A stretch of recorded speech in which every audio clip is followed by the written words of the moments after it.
Actually, at a concert I went to over the summer, this guy and his girlfriend were in like a really bad fight, and he was screaming at her and like kind of hitting her, and so the police actually stepped in, and well, I got one of the police officers who was around because I felt awful for her, and she like had no defense against it. So I would always just say, like, try to think of how you would want to be like addressed in that situation if something was happening to you. And if you see like an event out in public and no one's doing anything, I would say do something. Or if you do know someone close to you who's going through like sexual assault or harassment, to definitely try to speak up for that person, because a lot of times they're just too defenseless to do anything. And she heard something and she didn't like the sound of it. She knew that I was really intoxicated, and she came in and stopped it from continuing.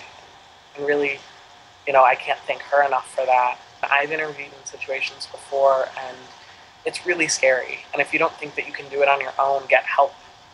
Call the police, call a friend, call an adult, call an RA.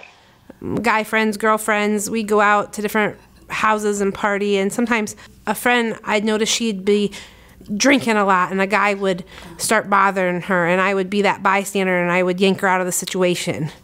I knew she was drunk and she couldn't say yes or say no, so we tended to protect each other. Because if you have a chance to make sure that someone is not victimized, I feel like that's one of the most important things you can do. I mean, in worst case scenario, somebody doesn't get laid that night, but why don't they just think it over later?